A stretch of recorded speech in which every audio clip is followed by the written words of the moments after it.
Mr. Sonic, what's good, brother? Yeah, I'm doing good. How you doing, man? Great. Oh, man, first and foremost, thank you. Yes. We appreciate you. We started this community spotlight to highlight great people in the community that are doing great things. And we admire you.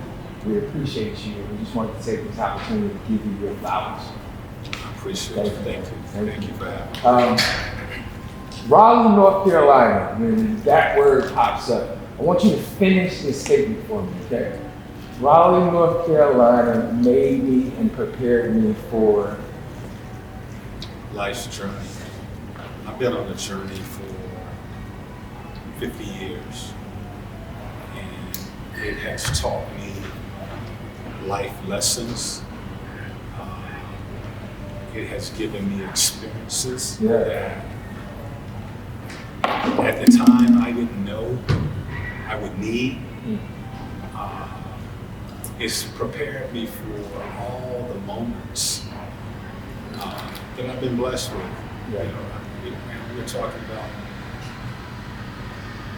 from a young age, scholarship to Chuan College, having the opportunity to come back home and play ACC basketball for the national champions, getting drafted to the NBA,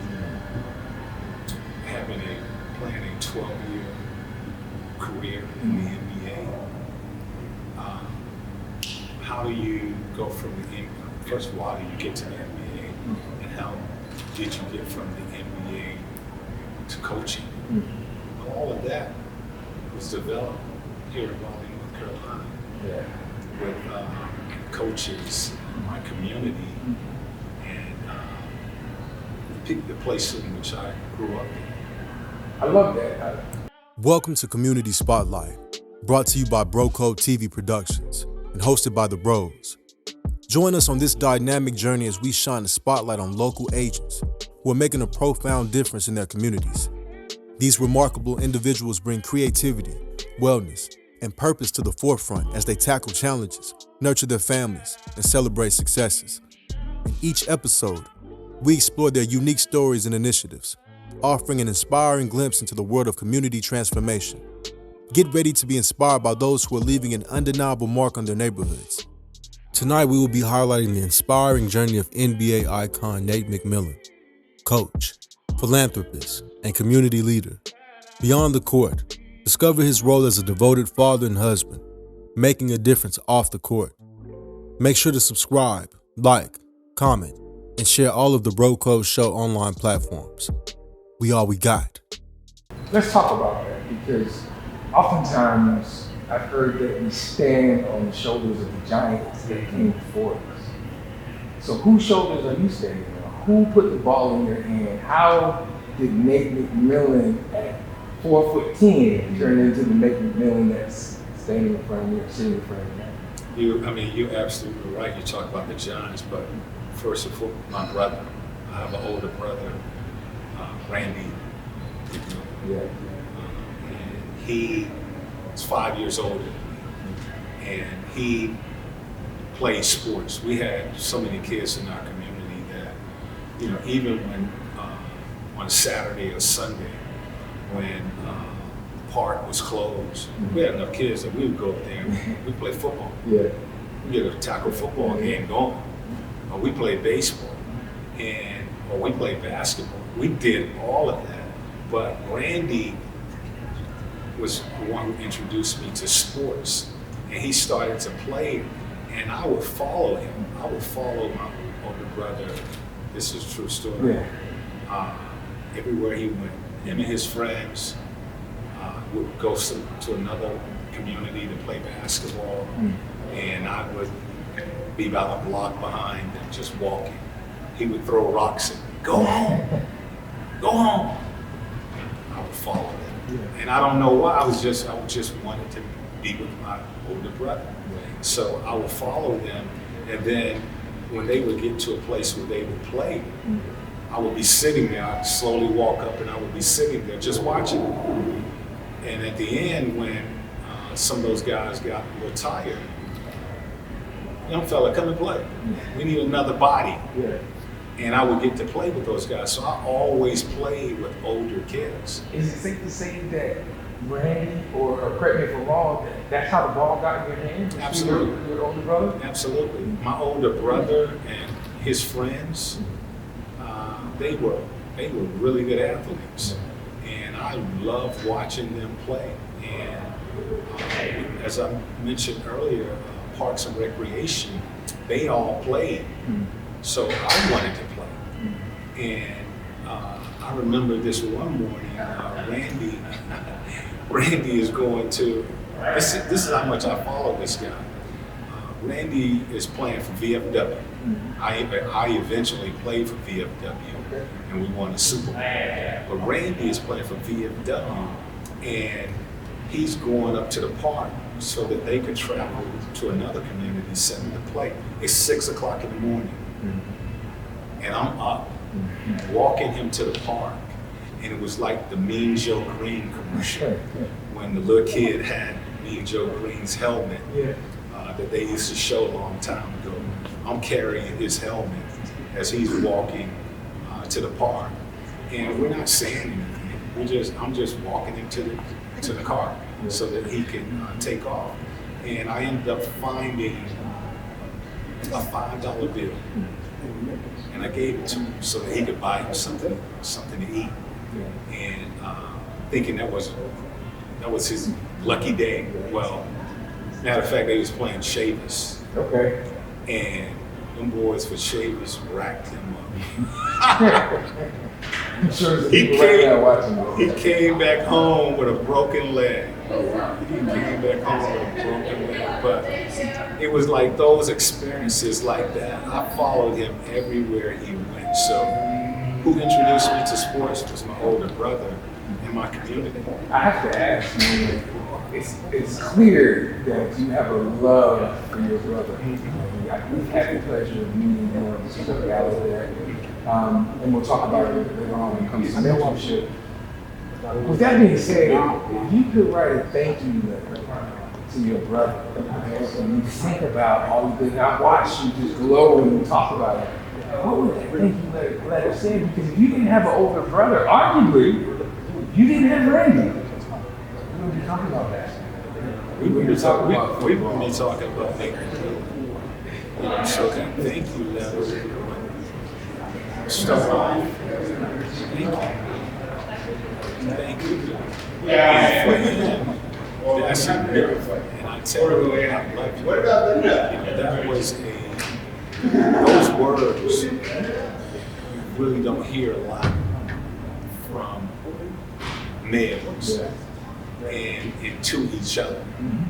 We just assume that we know. I know you love me. You don't have to say that. But I end my conversation with I love you. Because I do. I appreciate it.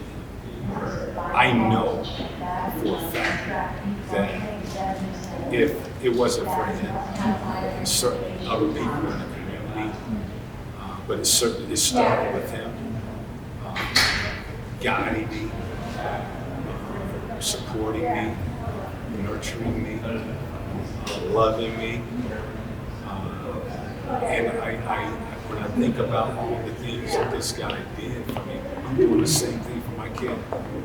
I'm doing the exact same thing he did for me, for my son.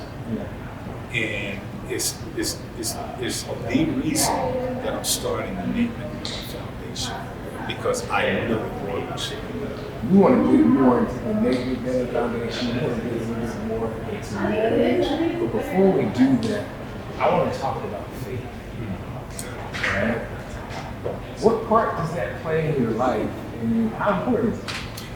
I didn't know faith growing up. My mother was a God-fearing lady. She went to church every Sunday, and she sung in the choir. And so did the rest of my aunties and uncles. Our family, Papa Springs Christian Church, is our family church. We've been there since I could remember. And my mother was big in the church. Now, she had 6 kids. So to clothe them, to get them up, I'm sure that was a task. I was gone probably before she was getting up anyway, because I was up at the park. And so I didn't know what faith was and all of that. And I remember talking to my cousin, David Hunter, who I have to, he was another major part in my life. But he and I was talking, Dave was like my brother. I mean, he's a brother from another mother. And I lived with him from my 8th grade year until I got out of college. It'll be good. And I was talking to him about why is all of this happening? Why are all of these blessings coming my way? It's like, man, Aunt Jeanette was in church every Sunday praying for you guys. She's praying for you.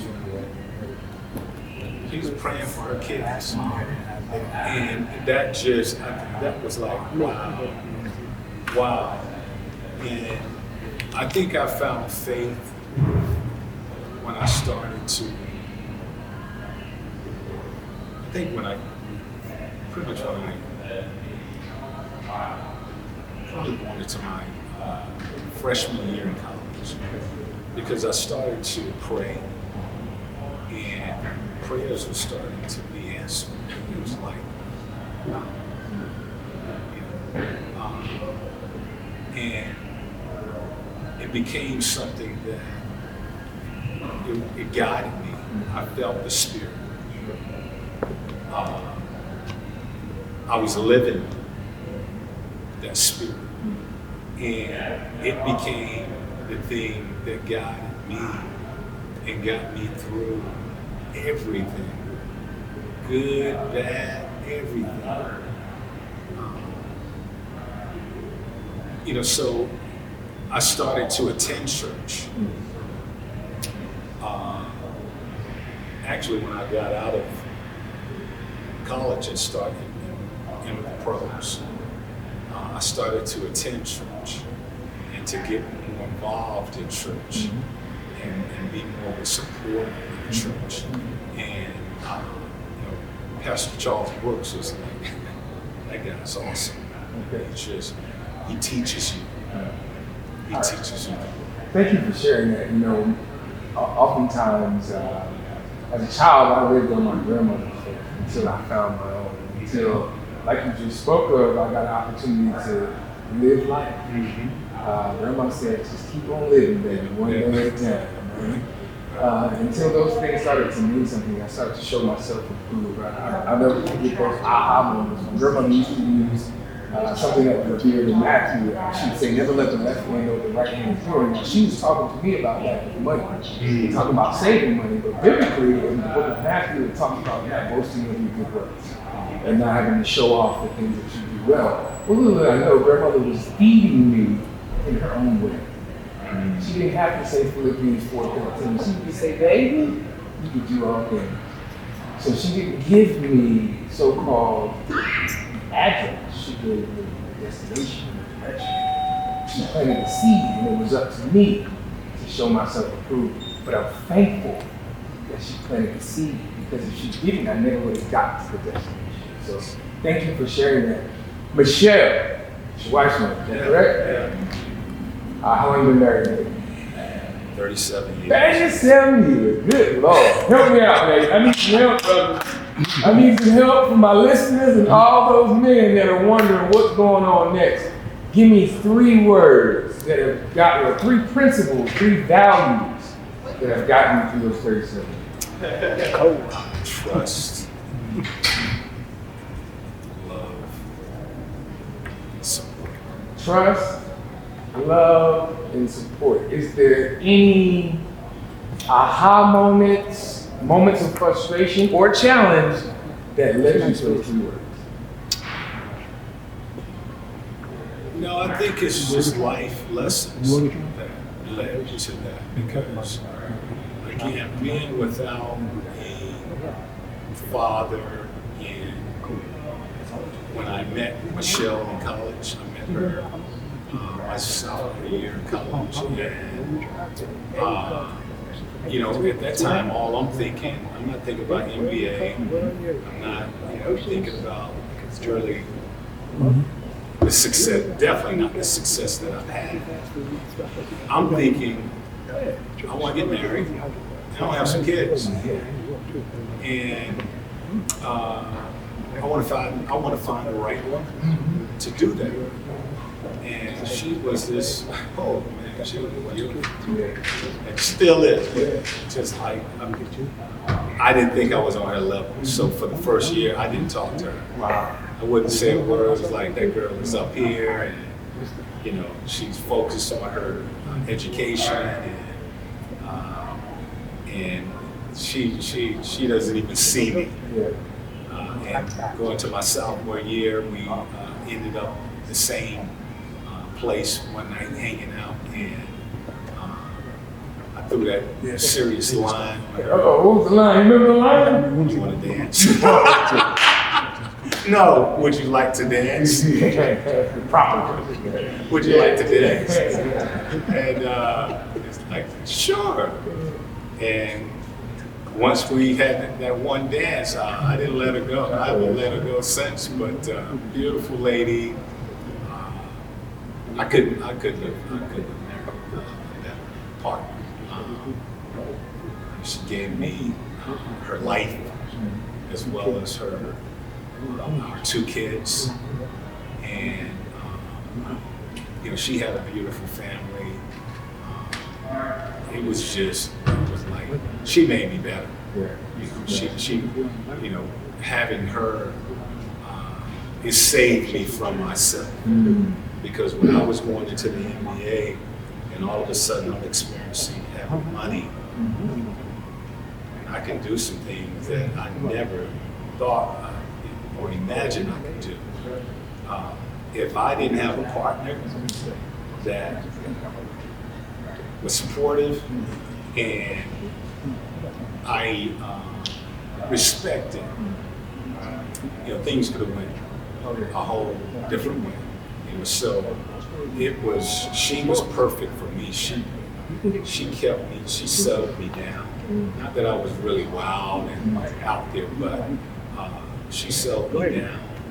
And I understood that I had a lady here. I had a beautiful young lady here that I wanted to spend the rest of my life. I appreciate you sharing that. I'm gonna get you out of this one. This one's something that's really near and dear to our heart, and that's mentorship. I believe that mentorship is a non-judgmental space where you want to see the betterment of someone. I also believe that mentorship doesn't have an age limit. You have a heart, a pure heart, a genuine heart to see someone be better. It doesn't matter how old you are, because age is assumed to breed wisdom.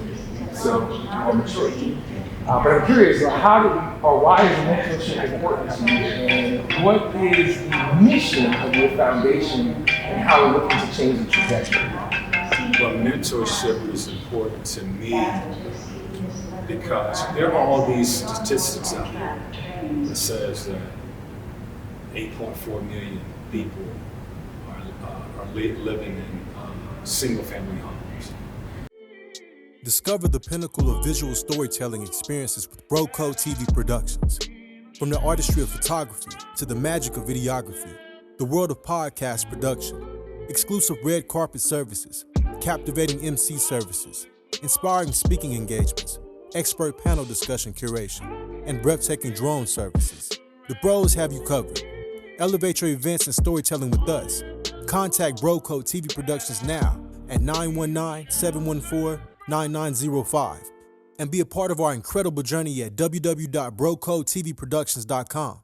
We're here to make any room better. That's all right. I had to make you feel good too. Like, okay, I just confirmed what I already knew, but appreciate you. Yeah, absolutely. Nate, I appreciate you hanging out with us for a little while. Last thing I want to talk about something that's really near and dear to our hearts, which is mentorship. You started a foundation. This is life after the game, if you may, or after the ball stops bouncing. Yeah. But it continues to allow your legacy to move forward. Yes. All of the things Randy has put into you, as well as all of the giants of the shoulders that you're standing on, you now get to pour back into someone else. Yes. One, why is mentorship important to you, and how does that make you feel? And then last but not least, what gaps will the foundation look to be filling? Well, mentorship is important to me because it's really my foundation that I'm standing on. From my older brother to my coaches, to my teachers, to there are people in the community that all of those people were giving me guidance on lessons in this journey of life that we're living. And if you don't have a mentor there, okay, helping you along the way, guiding you and equipping you with just the tools. You know, I mentioned to you about the etiquette part. Yeah. That's mentorship. That's right. That's guidance. That's a person with experience that know what you're about to go through and it's going to guide you along the way, help you along the way with all of his experience. I have 25 years of mentorship experience, coaching my teams. Yep. You know, I've led an NBA team for the past 25 years. So I understand what they need, what they want, the support, the connection that you have to have with these young guys. And all over the country, I'm seeing the same thing. Yeah. You know, I'm hearing stories when I wake up in the morning and you look at the local news, you know, some young brother has done something. Yeah. You know, or, it's gang related. Sure. Or the juvenile system, the incarceration of youth is rising. Outrageous. And you don't have to give me numbers for me to know that a lot of that is due to the fact that it's not a father figure. It's not a male figure in that child's life. Now, I would like for it to be a father figure, but it doesn't have to be. That's right. It could be a mentor. That's it could right. be a role model. Okay, it could be a neighbor. That's right. You know, so that is what led me to starting my foundation. You know, I haven't had time to do it. I've been asked to do a foundation for over 30 years. Yeah. And I'm like, no, I'm not doing that. You know, what I've done over the past 30 years is I've just taken my money and wherever my heart has led me to donate or help, that's what I've done. Right. And I didn't want to do a foundation because I didn't really want to ask anybody for anything. And I really didn't have the time because I had both feet into the NBA. Right. Now that I'm out the NBA this season, I want to start my foundation. I got fired in 2012. Okay. I was going to start it then. Yeah. And then I got another job. Yeah, So yeah. I put it on the back burner. And then, you know, after having this year off, it's like I want to start this foundation and I want to mentor. I want to help provide some programs for these young boys trying to transition into men from ages 10 to 18. The sooner we can get them in front of us, the better. Yes. Because I know, numbers don't have to tell me that this is an epidemic. Yeah. I lived it. Yeah. I lived this. And I know it can help and I know it will work. Yes. But we have to provide some opportunities for these kids and we have to provide some programs for these kids to be able to go to and attend. That's right.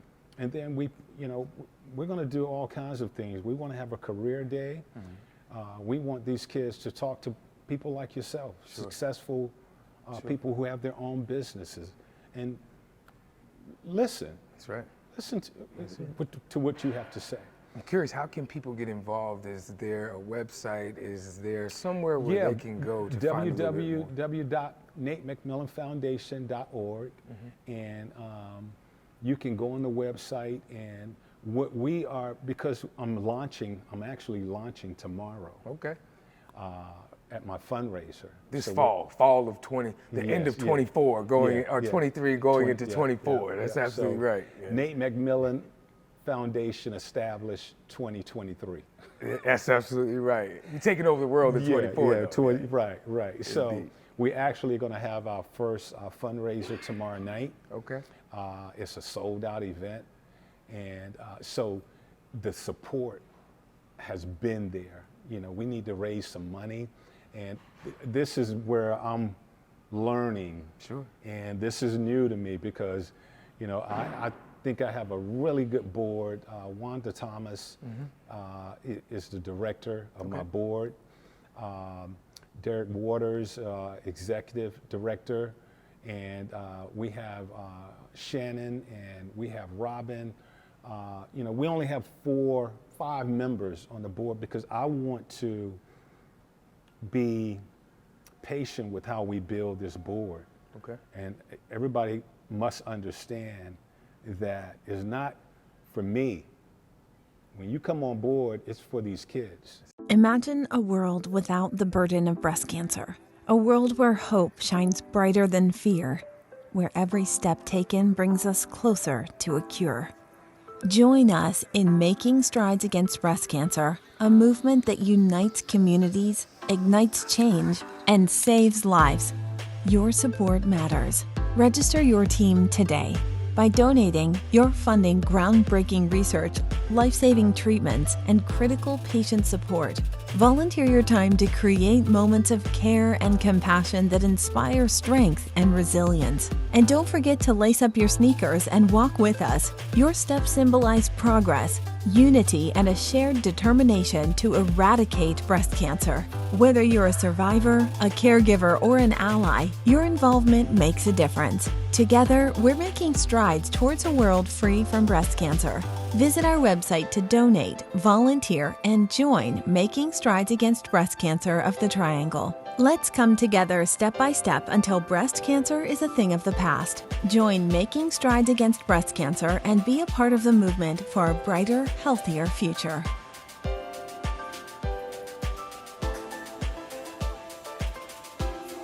Well, first off, it is certainly a pleasure and an honor to have you grace us with your presence, Mr. McMillan. Can I call you Nate? Absolutely. Okay. Absolutely. Nate, I'm a pretty big basketball fan, and I was doing a little bit of research on you in preparation for this, and I came across a number of nicknames for you. You know, Mr. Sonic, Sarge. I would dare to say that I'm gonna throw out Mr. Two-Time. You know, because I saw you play for 2 colleges, you know, one of them being my alma mater, NC State. Got to 2 Elite Eights in 85 and 86 for NC State. Got your number retired, you know, 2 times, number 10 with NC State and the Supersonics. You got 2 gold rings. So, you know, we won't talk about 2016, but you got 2 gold rings with the Redeem team. So with all of your accomplishments, is there a moment that over the course of your 40 years worth of basketball that you say sticks out more than any other? Oh man, it's so many moments that, you know, Thanksgiving just passed, and you know, my family and I was sitting at the table, and I want my kids and my wife and everybody to give something you're thankful for. And it was just so many things that I was and I am thankful for, that has brought me to this moment. And it starts way back when I was a child, you know, running through this area where we are now filming. You know, I'm from Raleigh. And I grew up in low-income housing, Walnut Terrace, which is right across the way, or used to be right across the way, and Raleigh North. So it's like so many bricks that forms my foundation that I'm sitting here standing on, that it's not one, it's just many. Now, you've had the pleasure of playing and coaching some amazing talent. Yes. Jimmy V, I went to NC State, and part of all the cardiac pack stuff, it stuck in my head. I've walked past the statue in Reynolds Coliseum. You played for George Call, I had a chance to coach alongside Coach K. What have you taken from the journey with any of those the coaches that kind of sticks with you to this day? Well, I will go to an experience that I had with the Olympic team. And we were traveling, getting ready to go over to London, for the competition. And before going to London, we stopped in Washington, D.C. So we had an exhibition game before we were going to go over and start competition in D.C. And President Obama came in the locker room, and I had the opportunity to meet him. He called me by my first name. What? Yeah, God knows me, but before that, we had a dinner that my wife and I were sitting at with Coach K and his wife and Coach Behan. All of us had our wives there, but we were sitting there with General Dempsey, head of our U.S. military. And we had all the heads of each armed force at this table. And, you look out the window, which was behind us, was all glass, and all behind that glass was Secret Service. I had to hunch my wife because I said, look, this little bitty boy from Raleigh is sitting here at the table with all these Hall of Fame coaches, the head of the entire military, and we're having dinner and having conversation. And it was just, it's something I'll never, ever forget. And the things that were done for me years ago as a kid by my older brother, my mentor, my role model, my father figure. We sit and we talk about it to this day, because if he hadn't helped me prepare for life's journey, I wouldn't have been at that table for one, but I wouldn't know how to handle myself at that table as well. I'm going to get into some things. You made reference to the father figure. But before I get off of basketball, I'd be remiss if I didn't ask. I'm a Bulls fan. And, I came into becoming very passionate about the sport of basketball during that whole run, even though I lived in Jersey. Your team had the, we'll say the fortune of going up against the 72-10 Bulls. Had already beaten them once in the regular season. And you were dealing with what I recall some sort of lower back issue that kept you out of game 2 and 3. How do you think that series would have played out had you made those 2 games? Of course, in my mind and all of the Supersonic fans' mind, we would have won that series if I was not hurt. I believe it, but as a lot of people say, and as we saw with Michael, he was always able to raise his level of play when he needed to. So, of course, I'm going to be biased and say that, yeah, I think we would have won it. At that time, they were really, the best team in basketball, but we was really good that year. And when we were all healthy, we just felt like we could take you out of anything that you were running defensively. And it allowed me to be out on the floor with Gary Payton and Sean Kemp. It allowed Gary to be more free to play because I could handle the point. Gary could move off the ball. Gary could guard and pressure the point, or he could, we would just have a number of guys that we could put on Michael. Of course, we would have trapped him every time he touched the ball. So really, I feel we really could have. I believe that in my heart, but it didn't happen, and Michael came back and did what he has always done. Now, I would reluctantly have to agree that could have been the blemish on Mr. Jordan's 6-0 record, but history went the way it went. I want to get back to the fatherhood aspect. When you said your brother was more of a father figure, I know recently you put on a gala here in Raleigh. Yes. So I assume fatherhood's very big for you. Yes.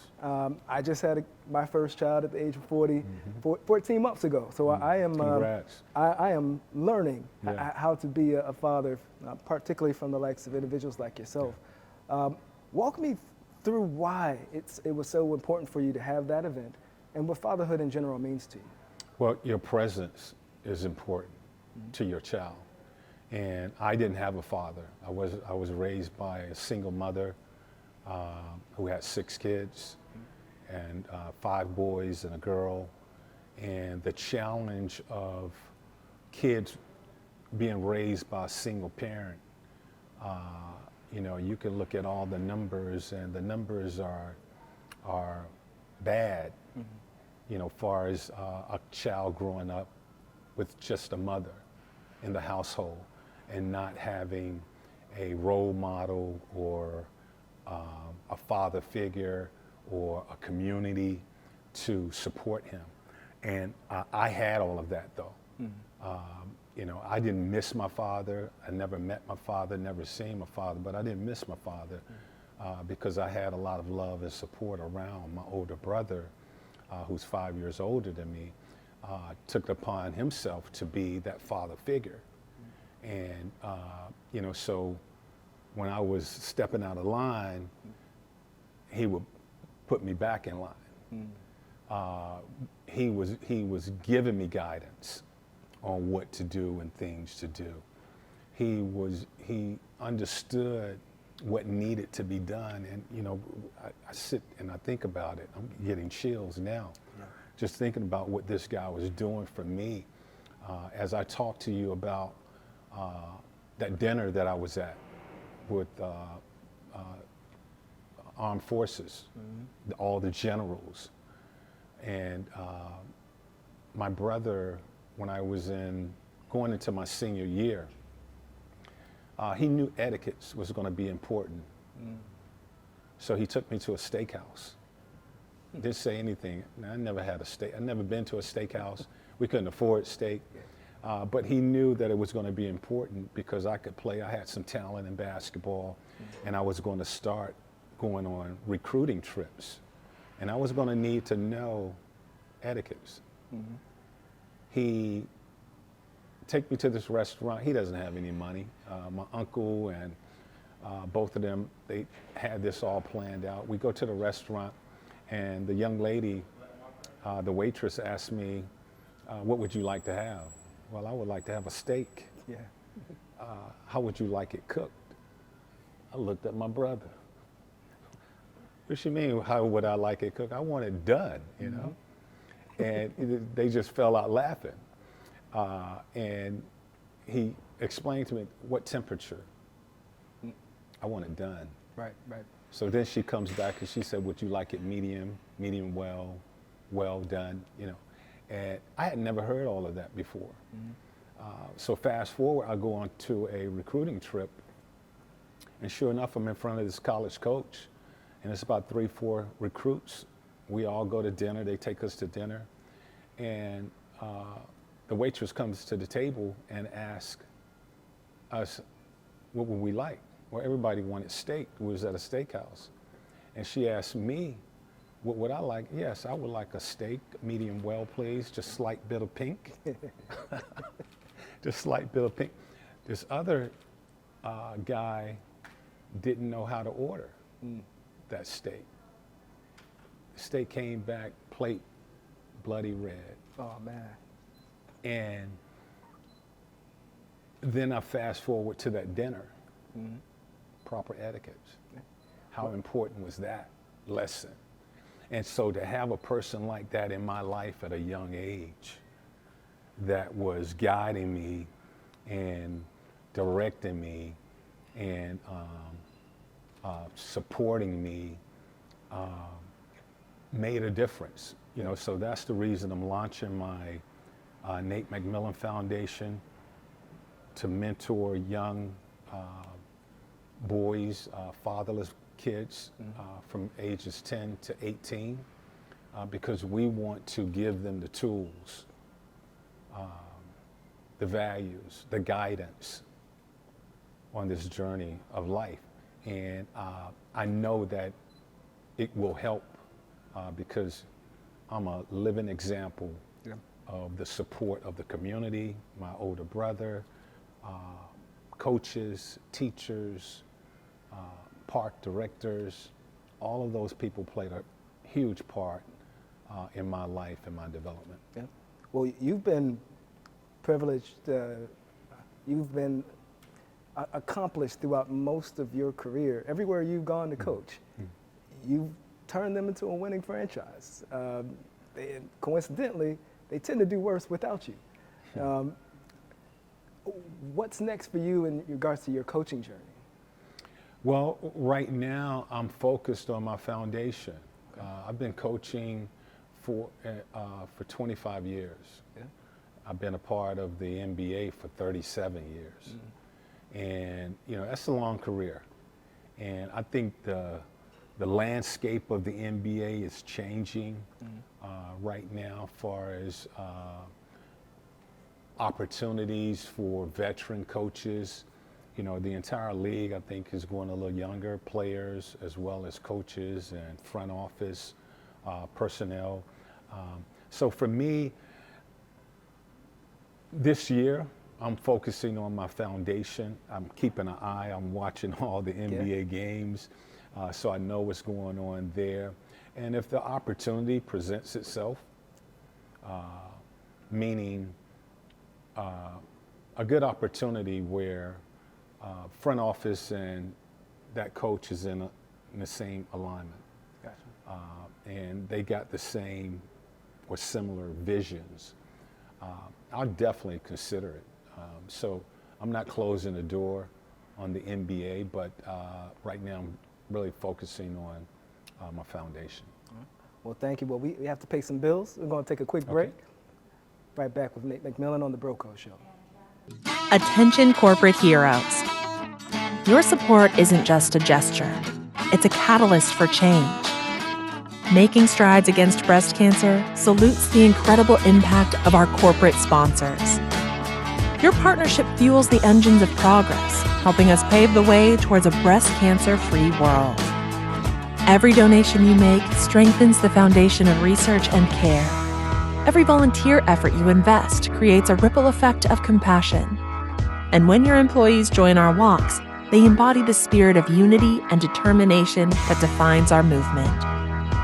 Visit our website today to explore how your corporation can become a beacon of hope. Your sponsorship isn't just a logo. It's a commitment to shaping a healthier, brighter future. Join Making Strides Against Breast Cancer, and let's stride hand in hand towards a world where corporate compassion sparks real change.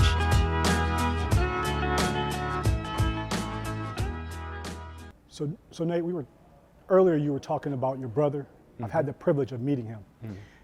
Had a couple conversations with him. And you know right away when you're talking to him, Yes. he means business, Yes. but he's a good dude. He's a good dude. As we lean into this conversation, really want to talk about mindset.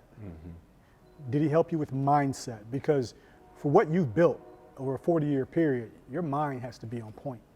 Yeah, absolutely. I mean, I get a text from this guy every day.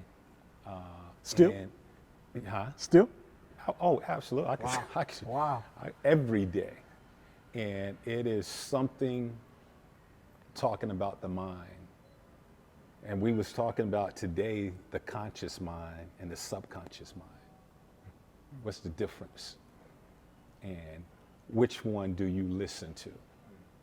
And why do you listen to it? So he still speaks to me as, the younger brother, and I am. Yeah. But absolutely, our mindset, our approach, our focus on what we have to do, that is thought out. That is thought out.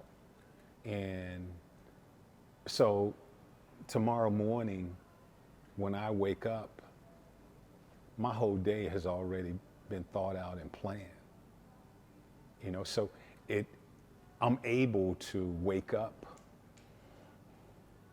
feeling good because I know what I want to do and I know what I'm going to do because I have a plan in place and I've prepared myself for that. Yeah. So it just, it automatically for me put me in a position where, look, I'm gonna live this day to the fullest.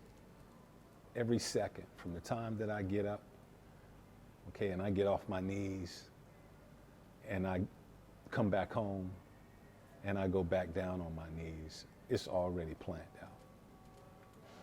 You had the privilege of coaching with Coach K. Mm-hmm. One of the things that everyone kind of says about him is he was like that. He worked hard, but his mindset was what set him apart. Yes. Is there anything that stands out from your time spending with him? Absolutely. It was a great experience. And I spent 7 years with Coach K, with the Olympic team. And we came together in 2005, and we ended up winning gold in 2008 and 2012. And what I would tell people who they would always ask about Coach K, and I would say, there's a reason why he is as successful as he is. Yeah. There's a reason. He puts in the work. Yeah. And, me being the youngest guy on the staff with Coach Boeheim and Coach Mike D'Antoni and Coach K, I'm sitting there and first of all, I'm like in awe of why am I there? And should I be there? And subconscious mind is all of these things, how did you get here? All these coaches in this country, and they picked you to be on this staff. Well, that was Coach K's doing. And Mr. Colangelo, who was head of USA Basketball. Yeah. They wanted me there. They felt that I could be a part. And so right away, okay, get your mindset right. And go in and do your job. But Coach K, I'll tell you a quick story, and this is a true story. We would watch film, and Coach K would get his little thing of nuts, and he would have the clicker, and the rest of us, Coach D'Antoni, Coach Boeheim would be in the back. Coach Boeheim did not want to watch film. It's like, we're watching film for on these guys. We're gonna beat these guys by 50 points, and then we beat them by 50 points. We would watch that game over anyway. Coach Boeheim back there going, why are we watching this? We just beat those guys by 50. But Coach K wanted to look at every clip, and he did, and we did. So this one night, our games were late because we were in a different time zone. So we would often, after we play, we would go back, go change, get a bite to eat, bring food down to the room, and we would watch film of the game we just played. Then we would watch film of the team we're the next opponent. And then we would get ready for practice. So we would probably get out of the room probably about 2 a.m. every night. Well, this one night, I forget, it had to be one of those high-powered teams, Argentina or Spain. And we was just determined that we're winning gold. Because in 2006, 2007, we lost. We lost to Greece. And for us, that's embarrassing. And for Coach K, it's like humiliating. It's like, he's like, so when we came back in 2008, it was like we're winning this. We ain't losing another game. So we go up and we watch film. I came in the room at 7 a.m. We had been up all night watching film on the game and our next opponent. And we was going into the gold medal round. And my wife looked at me and she said, boy, I know you ain't been up there watching film. You've been over in that village with those players. You've been hanging out in the village with those players. You ain't been upstairs all night long. When I walked in my room, the sun was coming up. And we had practice at 11. But he puts in the work. His preparation, and a lot of what I do in coaching now, after working with him, comes from him. Yeah.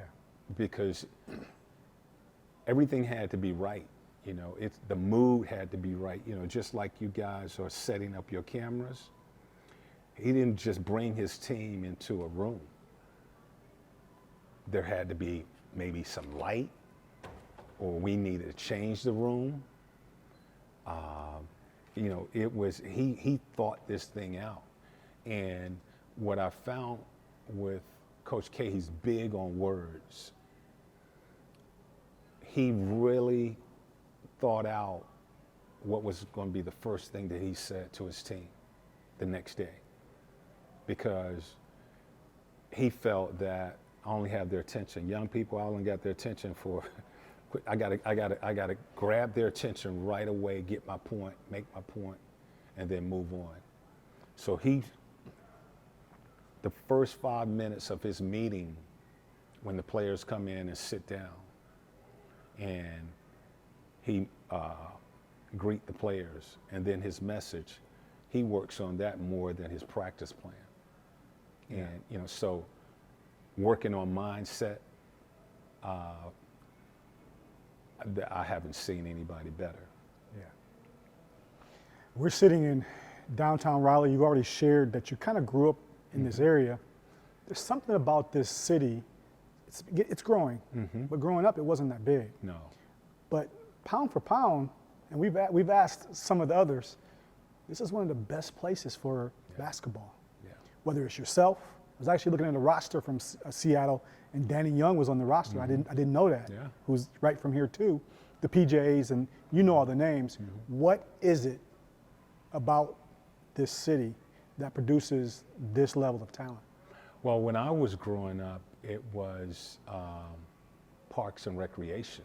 Okay.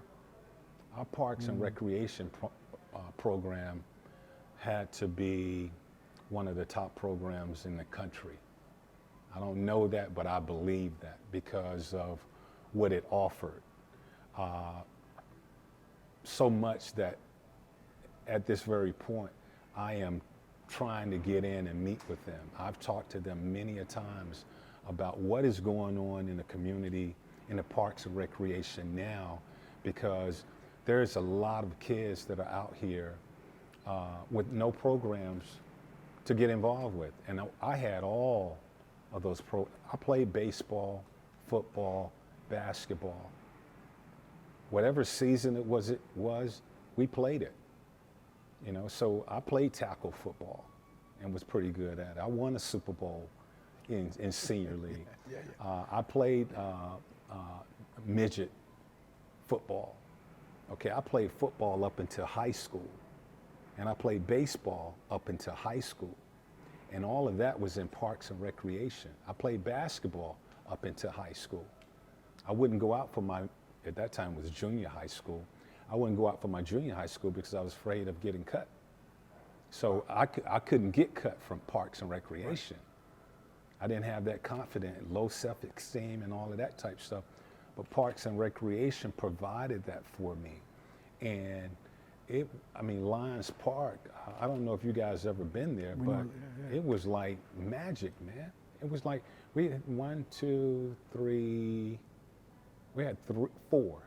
four fields, baseball fields. They were also used for football.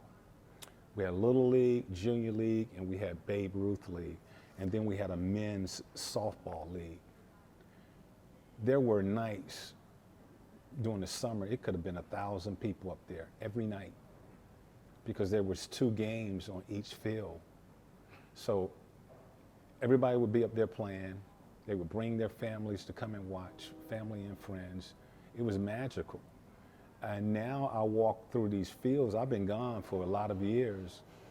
And I just said to Parks and Recreation, your grass is beautiful. Why? Why? That grass is beautiful out there. Nobody's playing it. Nobody's using the fields. And community centers supposed to serve the community. You're supposed to provide programs for these kids to be able to go in and participate in. And we have I think we have over 30 community centers. I'm saying we, like. Ownership. I own it, it's my city. But it's like, it's more community centers than it is LA Fitness and Lifetime Fitness and Planet Hollywood. You know, so you're bigger than those programs. You're reaching more people. You have more contact. And the fact that you don't have tackle football no longer exists. They're playing tackle football all over the country. The NFL is thriving. So we're not going to provide an opportunity for these kids that want to play tackle football to have a program to participate in. We got to work on that. We got to work on that. Love it. As I think back to being in the room with you, we had the opportunity to come to your fatherhood gala. Excellent event. You honored people throughout the city that had done some amazing things in the community. Your pastor was in the room and spoke, and you could get a feeling that you really are a man of faith and you live that life. How much does that play a role in who you are as a person, your marriage, your kids, and all the things? Yeah. Well, Bring Back the Black Father Gala came to me because what I wanted to do was get the fathers in the community to come back to the community and reach out to some of these young people, even if they're not your kids. Okay, because that's what I had growing up. I didn't have a father in the house, but there were other fathers in the communities. There were fathers on my teams that I played. There was, fathers who are my coaches. They were fathers that helped me. So they was fathers in their own home, but they also was a father figure out in the community. So that was what I was trying to think of when we put that gala together. So we were recognizing not only fathers that had kids, but fathers who were involved in the community and involved with youth. So a lot of those guys, outstanding people at that time. And I wanted to recognize that because we do have some fathers out here doing some good things. Yeah. And doing some good work. And I wanted to really let them know, let the community know that we have them. It's important. We need even more. Okay, we only recognized 10 that night, but I got 50 more. Well, Nate, you leaned into something that I don't want to pass over, and you mentioned everything you're doing right now is going into mentorship and how important that was for you. But people don't recognize that the generation that you grew up in, which I'm close to, it wasn't just home, it was the village. Yes. So it wasn't that I take care of mine, it was all the kids. And you could do it, and that was what we did. And everybody recognized that, and I think we've lost our way in that area. So I'm glad to hear that you're pointing that out, that, listen, I should be able to mentor other kids, whether they're mine or not. And that's very key. So thank you for sharing that. We're going to take a break. Okay. Discover the pinnacle of visual storytelling experiences with BroCo TV Productions. From the artistry of photography to the magic of videography, the world of podcast production, exclusive red carpet services, captivating MC services, inspiring speaking engagements, expert panel discussion curation, and breathtaking drone services. The Bros have you covered. Elevate your events and storytelling with us. Contact BroCo TV Productions now at 919-714-9905 and be a part of our incredible journey at www.brocotvproductions.com. We're here to make any room better. What are the words of wisdoms that you want to give to the young people that are growing up right here in Raleigh, North Carolina? I just have common sense laws, man. Common sense laws for me is do right, work right, play right. That's a t-shirt, sir. Yeah, do right. You got to do right. Yeah. You got to work right. You got to work. Nothing is given to you. That's not the way the world works. That's right. You have to work. You got to put in the work. I've heard that Okay. builds character. Yes, play right. You can play, you can have fun, but understand what you're doing out there. It could, if you're playing wrong, it could have an impact on your future. You know, so common sense laws. You know the difference between right and wrong. You know the difference between right and wrong. It's not that hard. Just make that decision. Straight like that. It's pretty simple. It's not. You don't have to be the smartest person out there. You don't have to just use common sense when you're making a decision. If you're 13, 14, 15, you're probably in school, right? Yeah. Should be. Yeah. That's what I'm saying. Yeah. So go to school. Yeah. Pay attention. Go to school. Yeah. I love it, man. We're going to be right back. We're going to pay some bills. I appreciate you sitting All down right. with us, sir. Thank you. Thank you for having me. I want to leave you with a token of our appreciation. It's a $2 bill. $2 bill is very meaningful for all the members of the BroCo show. It's unique, number one. We wrote on the front of it, you matter, because the work you're doing and gonna do, it does matter. You said your word is real. And why real?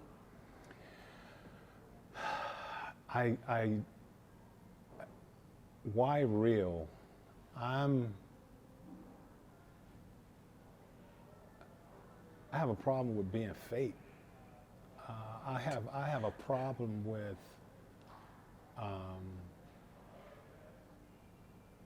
not being real.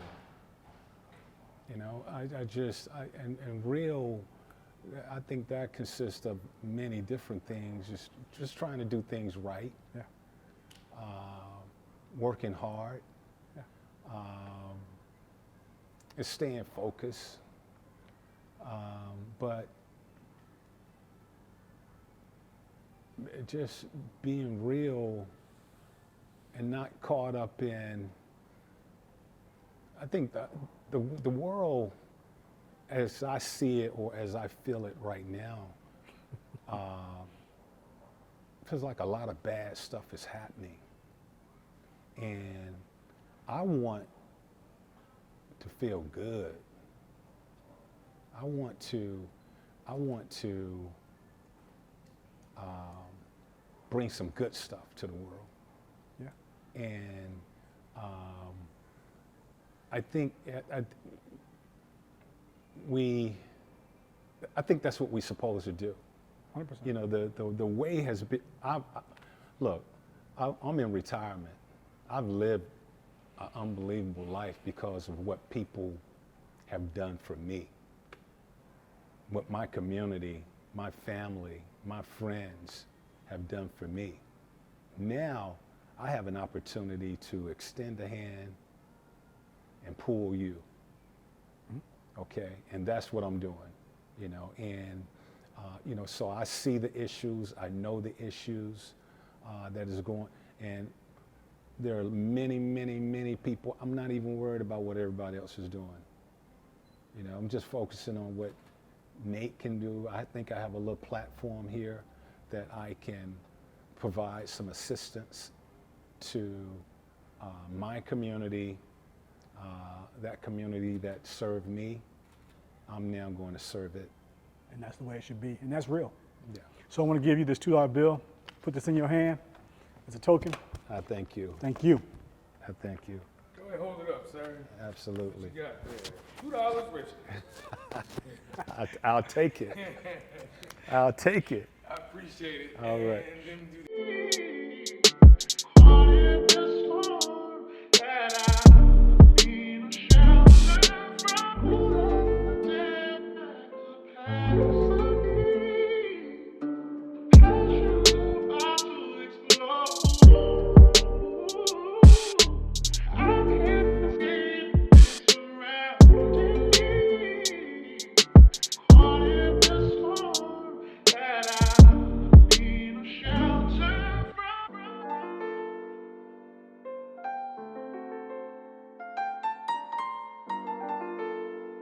Good, man. My name is Troy Jermaine Johnson. Tell me your name.